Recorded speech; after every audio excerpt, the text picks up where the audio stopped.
Hello guys. तो बहुत सारे बच्चों की डिमांड थी कि सर एडवर्ब ना आए तो टेंस के क्वेश्चन को कैसे सोल्व किया जाए। तो ये वीडियो इसी टॉपिक के ऊपर रहने वाली है कि यदि सेंटेंस में एडवर्ब ना आए तो क्या करें। तो गाइस इस वीडियो को आपको पूरा देखना है, और अगर एडवर्ब टेंस के क्वेश्चन में ना आए तो टेंस के क्वेश्चन को किस तरह फिल करना है आप इस वीडियो के माध्यम से आसानी से समझ सकते हैं। If there is no adverb in the sentence then what to do.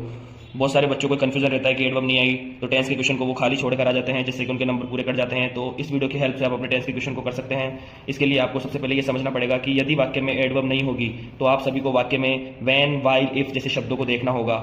इनके कुछ एक रूल्स है जो आपको नीचे दिखाए गए हैं। जैसा कि वैन का रूल है when plus past simple plus past continuous, यानी कि कभी भी आपको वैन किसी सेंटेंस में दिखाई दे तो आपको पास्ट सिंपल या पास्ट कंटिन्यूअस टेंस फिल करना है।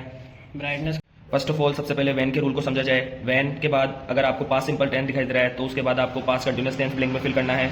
उसी तरीके से यदि वाइल आपको दिखाई दे रहा है तो वाइल के दोनों तरफ आपको सेम कंटिन्यूअस टेंस फिल करना है। और अगर इफ, जिसे कंडीशनल सेंटेंस भी कहा जाता है, इफ के 3 रूल्स होते हैं। इफ के बाद अगर प्रेजेंट सिंपल टेंस दिखाई दे तो उसके बाद हमें फ्यूचर सिंपल टेंस फिल करना है।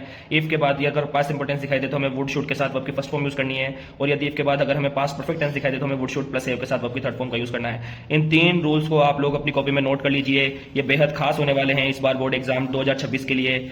यदि उपरोक्त शब्दों में से कोई शब्द ना दिया गया हो, लास्ट गाइज लास्ट में बच्चों का ये भी क्वेश्चन था कि अगर इस लास्ट में क्वेश्चन एडवर्ब और इस रूल्स की हेल्प से भी ना हो तो लास्ट में सिर्फ एक हिंट ही, एक आखिरी ऑप्शन बच जाता है जो हमें हमारा सेंटेंस करने में मदद कर सकता है।